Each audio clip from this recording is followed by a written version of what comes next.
Di kaki Gunung Waluran, di wilayah Cikidang, Sukabumi, terdapat sebuah desa kecil yang diselimuti kabut hampir setiap pagi. Desa itu bernama Cisarua, sebuah tempat yang tenang namun penuh cerita tua. Penduduknya hidup sederhana, sebagian besar bertani dan sebagian lainnya menebang pohon di hutan. Di antara penduduk desa itu, hiduplah seorang pemuda bernama Raka. Raka lahir dari keluarga yang sangat sederhana. Ayahnya, Pak Rojak, hanyalah seorang buruh tani yang bekerja di sawah milik orang lain, sementara ibunya, Bu Ningsih, berjualan pisang goreng di pasar kecil di pinggir jalan raya, Sukabumi Pelabuhan Ratu. Hidup mereka serba pas-pasan tapi penuh kasih sayang. Raka dikenal sebagai pemuda baik. Ia rajin, sopan, dan pandai berbicara. Wajahnya tampan, dan setiap kali ia tersenyum, ada ketulusan yang membuat orang merasa nyaman di dekatnya. Tapi di balik semua itu, ada satu hal yang membuatnya sering termenung setiap malam. Cinta yang tak bisa ia miliki. Namanya Sekar, gadis paling cantik di desa itu. Rambutnya hitam panjang, kulitnya putih bersih dan tutur katanya lembut. Sekar adalah anak dari keluarga kaya, pemilik lahan kayu terbesar di Cikidang. Ayahnya, Pak Surya, dikenal keras dan berwibawa, sementara ibunya, Bu Radmi, wanita anggun yang jarang keluar rumah. Raka dan Sekar sebenarnya sudah saling mengenal sejak kecil. Dulu ketika Raka membantu ayahnya mengantar kayu ke rumah keluarga Surya, Sekar sering menyapa dan memberikan air minum. Dari sana benih kecil cinta mulai tumbuh di antara keduanya. Mereka sering bertemu diam-diam di tepi sungai, di bawah pohon beringin tua, tempat yang menjadi saksi bisu cinta mereka. Hari berganti minggu, minggu berganti bulan. Cinta mereka tumbuh semakin dalam. Raka tahu betul cintanya ini berisiko, tapi hati tidak bisa diatur. Ia yakin suatu hari nanti ia akan bisa membuktikan bahwa dirinya layak berdiri di samping Sekar. Namun keyakinan itu runtuh pada suatu sore. Saat itu Raka datang ke rumah Sekar untuk mengantarkan hasil panen jagung dari ladang. Tapi belum sempat ia berbicara, Pak Surya sudah menatapnya tajam dari beranda. Raka. Ayah Pak. Kau pikir aku tidak tahu apa yang kau lakukan dengan anakku? Saya hanya... Diam, bentak Pak Surya keras, suaranya menggema sampai ke halaman. Kau anak miskin, kau tak pantas untuk Sekar. Jangan pernah datang lagi ke rumah ini. Raka menunduk, matanya panas, dadanya sesak. Sekar yang mendengar suara ayahnya dari dalam rumah berlari keluar, menahan tangis. Ayah, jangan begitu, Raka tidak salah. Masuk Sekar. Kau tidak tahu dunia luar itu kotor. Sekar menatap Raka dengan mata basah, bergetar, seolah ingin mengatakan sesuatu tapi tak sanggup. Raka hanya bisa menatap balik, menelan luka yang dalam. Dan sore itu, di bawah langit Sukabumi yang mulai memerah, cinta mereka retak, bukan karena keinginan mereka, tapi karena garis nasib yang kejam. Hari-hari berikutnya berjalan hampa. Raka tak lagi datang ke sungai, tak lagi lewat di depan rumah Sekar. Ia memilih bekerja lebih keras, membantu siapapun yang butuh tenaga. Tapi di malam hari, saat bulan menggantung di atas hutan Waluran, pikirannya selalu kembali pada Sekar. Andai saja aku kaya. Pasti mereka tidak akan menolak aku. Bisiknya setiap malam, menatap ke arah lampu rumah Sekar yang terlihat dari kejauhan. Namun keinginan itu perlahan berubah menjadi obsesi. Ia mulai mendengar bisikan-bisikan aneh, kadang dari arah sawah, kadang dari pohon bambu di belakang rumah. Kayak semua bisa dibeli dengan kaya. Kau ingin dia? Kau harus punya segalanya. Suara itu samar tapi nyata.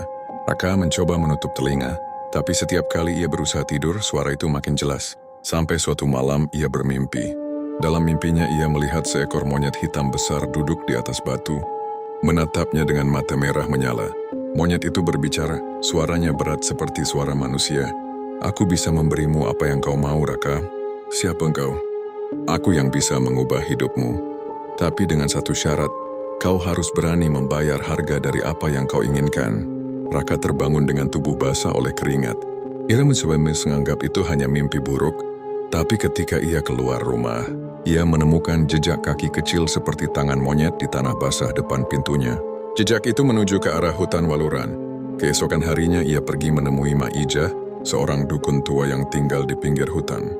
Orang-orang desa menganggapnya aneh, tapi juga takut padanya, karena ia dikenal bisa berbicara dengan yang tak kasat mata. Mak Ijah menyambut Raka dengan senyum samar. Kau datang juga akhirnya, katanya tanpa Raka sempat bicara. Aku ingin kaya, Mak. Aku ingin membuktikan bahwa aku layak untuk gadis yang kucintai. Kau yakin? Jalan yang kau pilih ini tak bisa kembali. Aku tak peduli. Mak Ijah mengambil dupa hitam dan menyalakannya. Asap tebal mengepul, berbau menyengat seperti darah yang terbakar. Kalau begitu, dengarkan baik-baik Nak Raka. Malam Jumat nanti, tepat tengah malam, datanglah ke batu besar di tengah hutan Waluran. Bawalah ayam cemani jantan, darahnya dan selembar kain putih. Tapi ingat, apa Mak? Jangan menatap matanya. Sekali saja kau menatapnya, jiwamu tak akan pernah bisa tenang. Raka terdiam tapi hatinya sudah bulat. Ia tahu jalan yang akan ditempuh gelap, tapi cinta yang ia perjuangkan lebih kuat dari rasa takutnya. Malam pun datang dengan perlahan. Kabut menuruni bukit, menutupi jalan setapak menuju hutan. Dari kejauhan, suara burung hantu bersautan, seolah memperingatkan agar manusia tidak melangkah lebih jauh. Tapi Raka tetap berjalan, membawa dupa dan ayam hitam di tangannya. Setiap langkahnya terasa berat. Tapi ia terus melangkah, menyusuri jalan yang hanya diterangi cahaya bulan pucat. Angin membawa bisikan-bisikan samar dari arah hutan. Raka, Raka, aku menunggumu. Dan malam itu, di bawah langit gelap Sukabumi yang hanya ditemani cahaya redup bulan separuh, Raka akhirnya tiba di tengah hutan, tepat di depan batu besar berlumut yang dimaksud. Mak Ijah, ia tidak tahu. Langkahnya malam itu akan menjadi awal dari akhir hidupnya sendiri. Kabut malam itu begitu tebal. Hutan Waluran seolah berubah menjadi dunia lain, sunyi, dingin dan berbau tanah basah. Langit tertutup awan, hanya sesekali cahaya bulan menembus celah-celah pepohonan tinggi. Di tengah kabut itu, Raka berdiri gemetar di depan batu besar berlumut, membawa ayam cemani yang ia pegang erat di tangan kiri dan selembar kain putih di tangan kanan. Sebelum berangkat, Mak Ijah sempat berpesan, jangan berbicara duluan, jangan menatap matanya, dan jangan pernah menolak jika ia meminta sesuatu malam itu. Karena kalau kau menolak, nyawamu akan diambil sebagai gantinya. Raka menelan ludah menatap batu besar itu dengan hati berdebar. Dupa yang ia bawa sudah ia tancapkan di tanah. Asapnya menari-nari ke udara, membawa bau kemenyan dan darah ayam yang baru saja ia sembelih. Hening, hanya suara jangkrik dan desir angin di sela daun. Tapi tiba-tiba, udara di sekitar Raka berubah dingin. Kabut semakin pekat, dan dari arah belakang terdengar suara ranting patah. Crack. Raka menoleh perlahan, tapi tak ada siapa-siapa. Ia menunduk lagi, hendak melanjutkan membaca mantra yang diajarkan Mak Ijah. Namun kali ini, suara itu terdengar lebih dekat. Crack, crack. Lalu diikuti suara berat, seperti napas makhluk besar dari kegelapan. Raka menggigil. Ia bisa merasakan kehadiran sesuatu yang bukan manusia. Sebuah bayangan hitam perlahan muncul di antara pepohonan. Semakin lama semakin jelas, dan di bawah cahaya rembulan yang temaram, tampaklah sesosok makhluk menyerupai monyet besar. Berbulu hitam legam, matanya merah menyala, dan tubuhnya tegap seperti manusia dewasa. Ia berjalan perlahan menatap Raka tanpa suara. Setiap langkahnya menimbulkan bunyi bergetar, seperti tanah ikut berdenyut di bawah telapak kakinya. Raka berusaha menghindari tatapan itu, seperti pesan Mak Ijah. Tapi rasa penasaran membuatnya tak mampu menahan diri. Hanya satu detik saja, matanya tak sengaja menatap mata merah itu. Dan saat itu juga, dunia di sekelilingnya seperti berhenti. Suara jangkrik lenyap, angin tak lagi bergerak. Yang terdengar hanya degup jantungnya sendiri. Keras dan cepat, makhluk itu mendekat, suaranya berat seperti dua batu bergesek. Kau yang memanggilku? Aku, ya. Apa yang kau inginkan manusia? Aku ingin kaya, aku ingin dihormati, dan aku ingin orang yang kucintai menerimaku. Makhluk itu tersenyum. Senyum aneh lebar memperlihatkan gigi-giginya yang runcing. Kekayaan bisa kudatangkan, cinta bisa kau dapatkan. Tapi setiap yang datang dari dunia kami, akan selalu ada harga yang harus dibayar. Harga apa? Kesetian. Setiap purnama kau harus memberi kami sesuatu yang hidup, seekor ayam hitam, darahnya, dan kepatuhanmu. Raka menelan ludah tapi tetap mengangguk. Aku terima. Dan satu lagi, suara makhluk itu semakin berat. Kau tidak boleh menikah atau hidup bahagia dengan cinta manusia. Jika engkau melanggar, tubuhmu akan kembali pada bentuk asal pemberi rezeki, sepertiku. Suara itu seperti gemuruh dari dalam bumi. Raka menunduk, keringatnya menetes deras. Namun di dalam hatinya ia berkata, itu nanti saja. Yang penting sekarang aku kaya. Sekar pasti akan menerimaku. Makhluk itu lalu mengangkat tangan berbulu hitamnya dan menggores dada Raka dengan kuku panjangnya. Raka menahan teriak. Darah menetes dari luka itu.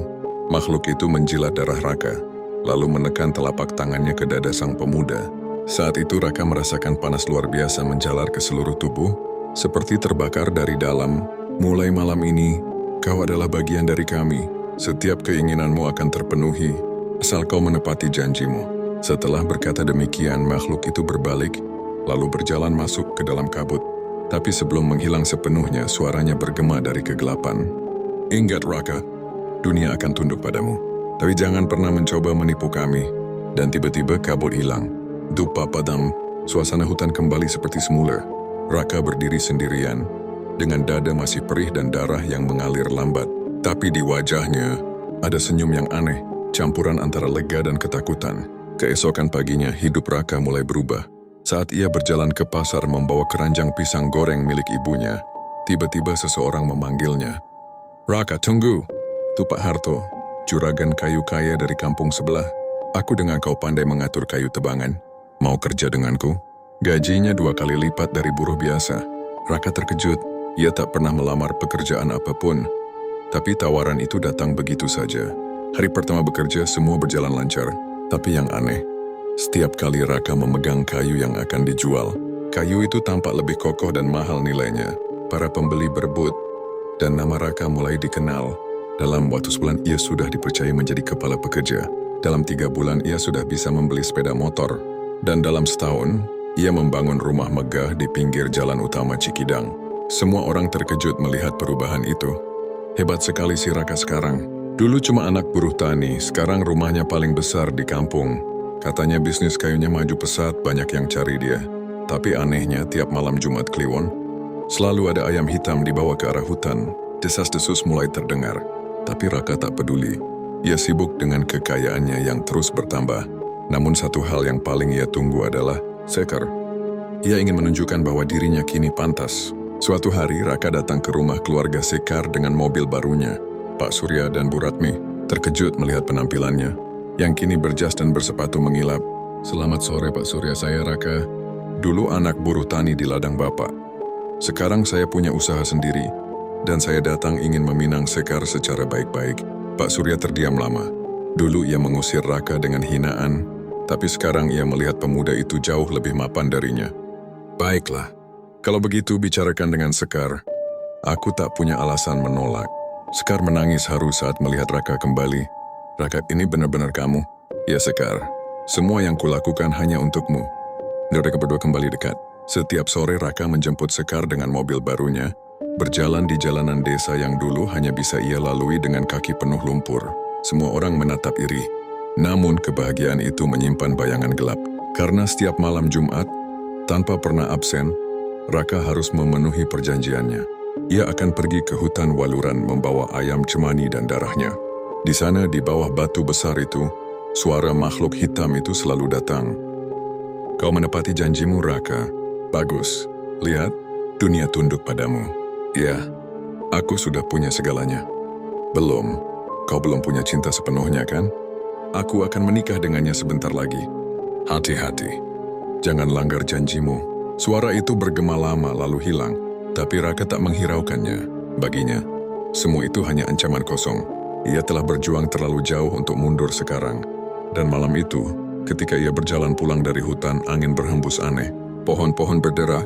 Dari arah belakang terdengar suara tawa kecil, seperti suara monyet. Tapi lirih, menyeramkan, dan seperti mengejek. Cinta manusia tak pernah tahu diri. Raka menoleh cepat, tapi tak ada siapapun di sana. Hanya kabut yang berputar pelan di antara pohon-pohon tinggi Waluran. Dan untuk pertama kalinya sejak ia menjadi kaya, rasa takut benar-benar merayap lagi ke dalam dadanya. Sudah 2 tahun berlalu sejak malam ketika Raka melakukan perjanjian di hutan Waluran. Kini ia hidup bak raja kecil di desanya. Rumahnya besar berdinding marmer putih, berdiri mencolok di antara rumah-rumah kayu sederhana.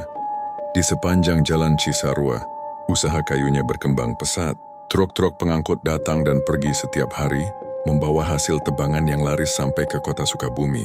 Raka tak lagi dikenal sebagai anak buruh tani, tapi sebagai pengusaha muda kaya raya.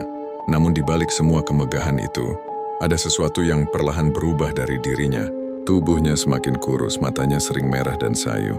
Ia jarang tidur, karena setiap kali memejamkan mata, ia selalu mendengar suara tawa monyet, kecil, nyaring tapi menyayat hati.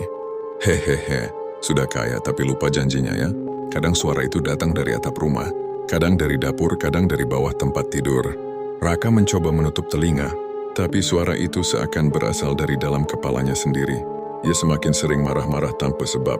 Pekerja-pekerjanya takut mendekat. Bahkan ibunya, Bu Ningsih, yang dulu disayanginya kini tak lagi dihiraukan. "Raka, kau kenapa, nak? Mukamu pucat begitu," tanya ibunya suatu malam. "Aku capek, Bu, jangan ikut campur urusan aku," jawabnya kasar. Bu Ningsih menatap anaknya dengan sedih. Ia tahu ada yang berubah sejak Raka menjadi kaya, tapi ia tak tahu apa. Dan yang lebih mengkhawatirkan, tiap malam Jumat, Raka selalu pergi tanpa menjelaskan kemana. Sementara itu Sekar kini resmi menjadi tunangannya. Keluarga mereka sudah merencanakan pernikahan besar. Semua orang di desa berbicara tentang itu. Namun Sekar mulai merasakan sesuatu yang aneh. Raka sering melamun. Kadang ia menatap kosong ke arah kebun belakang rumah, seolah melihat sesuatu yang tak bisa dilihat orang lain. "Raka, kamu kenapa?" tanya Sekar pelan suatu sore. "Tidak apa-apa, tapi kamu terlihat seperti ketakutan. Setiap malam aku dengar kamu bicara sendiri." "Kau tidak akan mengerti, Sekar." Nada suaranya berat seperti menahan sesuatu. Sekar menatapnya dengan khawatir. Ia mencintai Raka, tapi ia tahu ada rahasia besar yang disembunyikan lelaki itu. Malamnya Sekar bermimpi aneh. Ia bermimpi berada di tengah hutan gelap, dan dari balik kabut muncul seekor monyet hitam besar. Makhluk itu menatapnya sambil berkata, "Kau tak boleh bersanding dengannya. Dia milik kami." Sekar terbangun dengan napas tersengal. Tubuhnya basah oleh keringat. Dan dari luar jendela kamarnya, terdengar suara cakaran di dinding. "Krit, krit." Sekar memberanikan diri mendekat. Tapi begitu ia buka jendela, hanya ada jejak tangan kecil seperti tangan monyet di kaca, dan bau amis yang menusuk hidung. Sejak malam itu, Sekar mulai sering bermimpi sama, tentang hutan, batu besar, dan suara makhluk yang memanggil nama Raka berulang-ulang. Sementara di rumah Raka, kejadian-kejadian aneh semakin sering muncul. Dari dapur, kadang terdengar suara benda jatuh, tapi saat dilihat tak ada apa-apa. Kamar Raka sering bau amis seperti darah, dan ayam hitam yang biasanya disembelih setiap malam. Jumat kini sering ditemukan mati tanpa kepala. Bahkan sebelum ia sempat membawanya ke hutan, suatu malam Raka duduk di ruang tamu sendirian. Lampu padam hanya diterangi sinar bulan dari jendela. Ia meneguk air putih, tapi air itu terasa pahit di tenggorokannya. Tiba-tiba bayangannya di kaca berubah. Bukan lagi wajahnya, tapi wajah seekor monyet dengan mata merah menyala. "Hehehe, lupa janji ya Raka? Mau menikah ya? Mau jadi manusia bahagia? Diam, pergi kau! Kau sudah melanggar Raka. Kau sudah berani menantang perjanjian." Bayangan itu tertawa keras. Raka menjerit, melempar gelas ke arah kaca hingga pecah berkeping-keping. Tapi setelah itu rumah menjadi sunyi lagi. Raka duduk lemas menatap pecahan kaca di lantai. Di salah satu serpihan itu, ia masih bisa melihat bayangan wajah monyet itu tersenyum, menatapnya tajam. Keesokan harinya Mak Ijah datang. Ia sudah lama tak melihat Raka. Tapi kabar tentang perubahan aneh pemuda itu membuatnya resah. "Raka, engkau melanggar ya?" "Aku tidak melanggar apapun, Mak." "Jangan bohong. Aku sudah lihat dari matamu. Kau ingin menikah dengan manusia. Apa salahnya, Mak? Aku sudah kaya. Aku ingin hidup bahagia seperti orang lain." "Kau tidak bisa. Kau sudah terikat. Kau sudah bukan sepenuhnya manusia." Raka menatap Mak Ijah dengan marah. "Aku tidak peduli. Aku akan tetap menikah. Aku tidak takut pada makhluk itu." Mak Ijah menarik napas panjang. "Kalau begitu bersiaplah Raka. Karena setiap janji pesugihan yang dilanggar selalu ditagih dengan cara paling kejam." Raka hanya terdiam. Ia ingin melawan.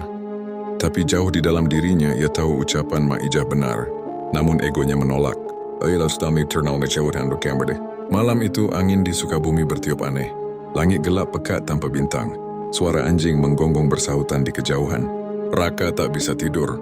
Ia duduk di ranjang menatap jendela. Dan dari luar ia melihat sesuatu bergerak di antara pepohonan kebunnya. Sebuah bayangan hitam melompat-lompat cepat, berpindah dari satu dahan ke dahan lain. Matanya merah menyala. Bulu-bulunya basah meneteskan darah. Makhluk itu perlahan turun dari pohon, berdiri tegak seperti manusia. Kini jelas terlihat itu monyet hitam besar yang dulu ia temui di hutan Waluran. "Raka," suara itu bergema dari luar jendela. "Kenapa engkau berkhianat?" Aku tidak berkhianat. Kau berjanji tak akan menikah, tapi sekarang kau hendak melanggar. Aku tidak takut padamu." Makhluk itu tertawa keras, suara tawa yang membuat bulu kuduk berdiri. kau boleh sombong malam ini, tapi nanti saat bulan purnama datang, kau akan tahu apa artinya kehilangan segalanya. Raka menutup gorden dan bersembunyi di balik ranjang. Tubuhnya gemetar hebat. Tapi di luar, suara langkah kaki makhluk itu masih terdengar, berjalan pelan mengitari rumah. Setiap langkahnya meninggalkan jejak tangan, kecil seperti tangan monyet di tanah basah. Pagi berikutnya, pekerja-pekerja Raka menemukan ayam-ayam di kandang mati semua. Tak satu pun tersisa. Dan di dinding rumah tertulis dengan darah, janjimu sudah waktunya ditagih. Raka terpaku lama melihat tulisan itu. Ia tahu waktu yang ditakutkannya sudah semakin dekat. Hari demi hari tubuhnya makin lemah. Kadang tangannya bergetar tanpa sebab. Kadang kuku-kukunya tampak memanjang hitam di ujungnya. Ia berusaha menutupinya dari semua orang, terutama dari Sekar. Tapi Sekar mulai curiga. Raka, kamu kenapa? Tanganku kau genggam tadi. Rasanya dingin sekali. Kukumu tidak apa-apa, Sekar, hanya luka kecil. Tapi ini tidak seperti luka. Raka tersenyum hambar, lalu pergi tanpa menjawab. Itu tahu ia tak punya banyak waktu. Tapi ia tetap ingin pernikahan itu terjadi, seolah itu bisa menebus semua dosanya. Namun ia tidak tahu bahwa keinginannya itu justru akan membangunkan kutukan terakhir dari perjanjian gelap yang dulu ia buat di hutan Waluran. Langit Sukabumi sore itu berwarna kelabu. Angin dari hutan Waluran berembus pelan, membawa hawa lembab dan dingin yang menusuk tulang. Di rumah besar milik Raka, hiruk-pikuk persiapan pernikahan sedang berlangsung. Tenda putih berdiri megah di halaman depan, dihiasi bunga melati dan janur kuning yang menjuntai. Penduduk desa berdatangan membantu. Semua orang menatap takjub.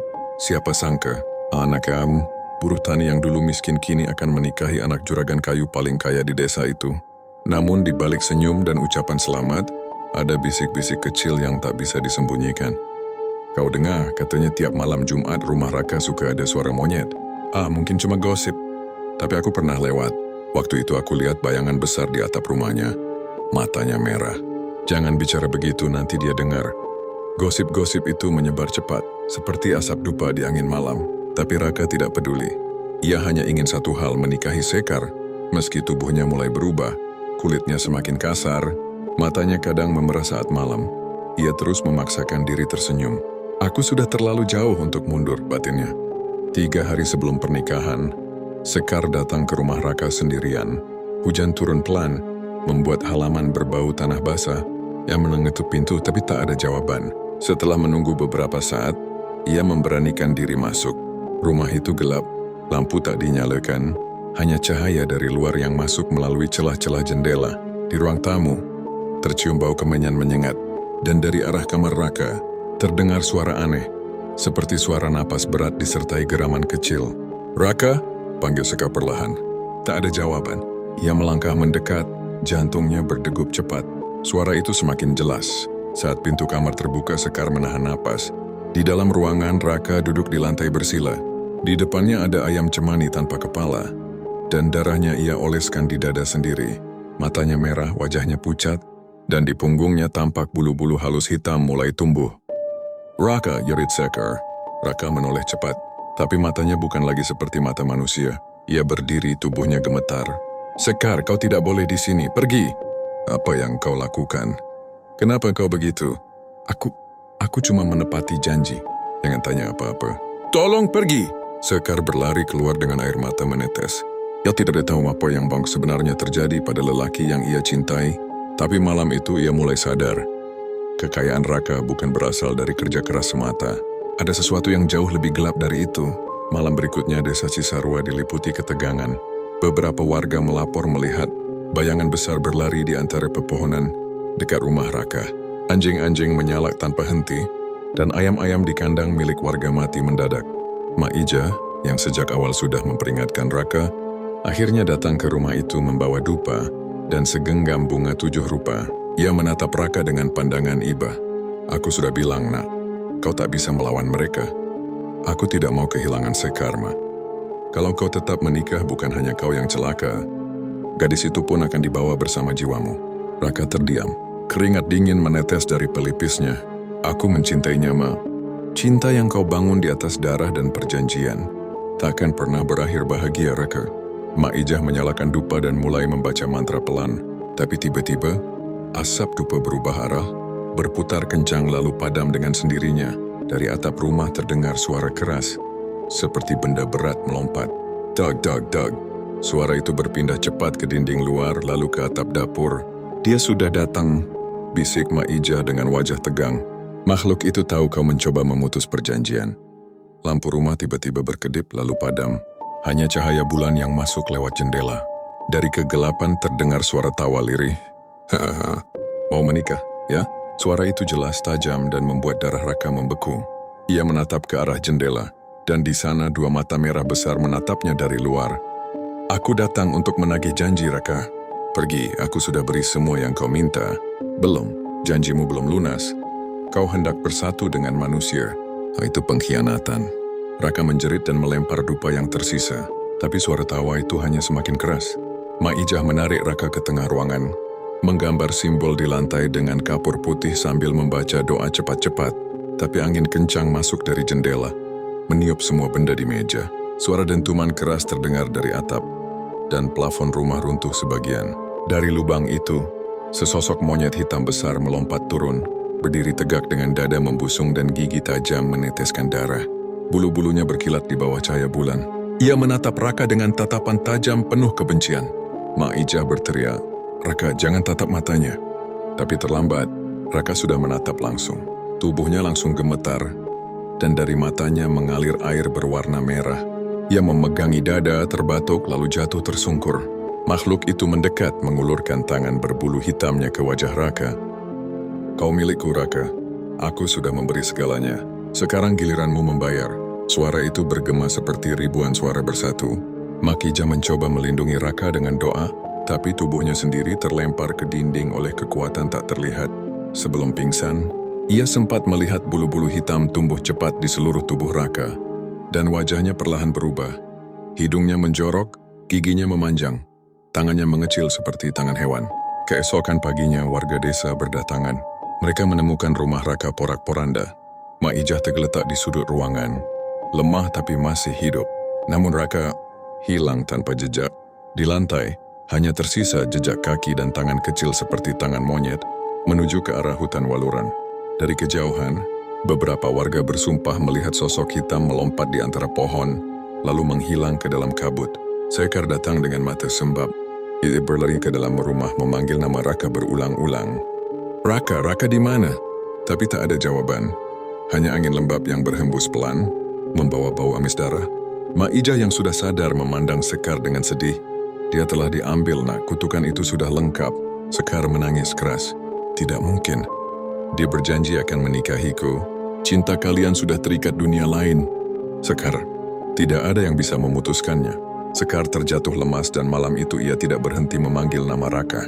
Sementara dari hutan waluran, samar-samar terdengar suara tawa monyet yang panjang dan nyaring, bersahutan dengan suara burung malam yang menjerit ketakutan. Hahaha, cinta manusia memang bodoh. Dan sejak malam itu, setiap bulan purnama warga Cisarua sering melihat siluet seekor monyet besar duduk di atas batu besar di hutan. Waluran matanya merah menyala, menatap ke arah desa, seolah menunggu seseorang yang tak akan pernah datang lagi. Sudah seminggu berlalu sejak hari yang seharusnya menjadi pernikahan Raka dan Sekar. Rumah besar yang dulu ramai kini sunyi dan berdebu. Hiasan janur sudah layu, bunga melati kering berguguran di tanah. Orang-orang desa tak lagi berani melintas dekat rumah itu. Mereka bilang setiap malam Jumat, terdengar suara langkah kecil di atap rumah dan jeritan aneh di antara pepohonan. Sekar tak pernah berhenti menangis. Ia tak peduli apa kata orang. Setiap sore ia datang ke rumah Raka. Duduk di teras depan, menatap jalan tanah yang mengarah ke hutan waluran. Dia akan pulang, katanya lirih setiap kali ibunya memintanya untuk menyerah. Namun tak ada siapapun yang kembali. Mak Ijah, yang kini berjalan dengan tongkat karena luka akibat kejadian malam itu, datang menemuinya. Wajahnya penuh iba, suaranya lemah tapi tegas. "Nak Sekar, sudah cukup. Jangan kau tunggu lagi. Raka bukan lagi manusia." "Aku tahu, Mak. Tapi aku ingin melihatnya sekali saja. Sekali saja sebelum aku benar-benar percaya kalau dia sudah pergi." "Kau tidak mengerti. Hutan itu sudah menjadi tempat mereka. Siapapun yang masuk tanpa izin, tak akan kembali. Biarlah, Mak. Kalau memang begitu takdirku, aku akan menemuinya di sana." Mak Ijah hanya bisa menghela napas. Ia tahu cinta gadis itu terlalu dalam untuk dilawan dengan logika. Dan malam itu, Ketika kabut turun perlahan dari perbukitan Waluran, Sekar diam-diam melangkah ke hutan membawa lentera. Dan seikat bunga melati putih, bunga yang dulu selalu disematkan, Raka di rambutnya. Hutan Waluran di malam hari bukan tempat untuk manusia biasa. Pepohonan tinggi menutupi langit, membuat bulan hanya tampak seperti cahaya samar di antara ranting. Angin berembus membawa suara aneh, kadang seperti bisikan, kadang seperti tawa jauh. Sekar melangkah pelan, kakinya gemetar. Lentera kecil di tangannya bergetar setiap kali angin lewat. Sesekali ia memanggil nama itu, dengan harapan suara itu akan dibalas. "Raka, kau di mana?" Tak ada jawaban, hanya gema lembut yang kembali padanya. "Raka." Dari kejauhan terdengar suara ranting patah. Sekar menoleh cepat. Tak ada siapa pun, tapi di tanah ada jejak kaki kecil seperti tangan hewan menuju ke arah dalam hutan. Ia mengikuti jejak itu langkah demi langkah. Di sepanjang jalan ia melihat hal-hal aneh. Kain putih tersangkut di ranting, dupa padam tertancap di tanah, dan bekas darah kering di batu. Semua terasa seperti penanda ritual yang pernah dilakukan Raka dulu. Hingga akhirnya ia tiba di sebuah batu besar di tengah hutan. Batu yang disebut warga sebagai Watu Gede Waluran. Dulu tempat itu digunakan orang-orang tua untuk bersemedi, tapi sejak beberapa tahun terakhir, tak ada yang berani mendekat. Sekar berdiri di depan batu besar itu. Lentera di tangannya redup, hampir padam. "Raka." Suara Sekar bergetar menahan tangis. "Kalau kau masih di sini, aku mohon tunjukkan dirimu.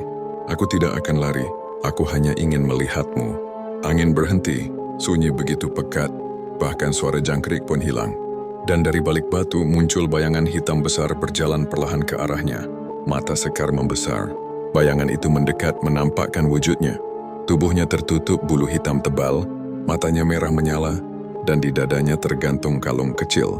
Kalung batu giok yang pernah diberikan Sekar pada Raka saat ulang tahunnya dulu. "Raka." Air mata Sekar jatuh deras. "Benarkah itu kau?"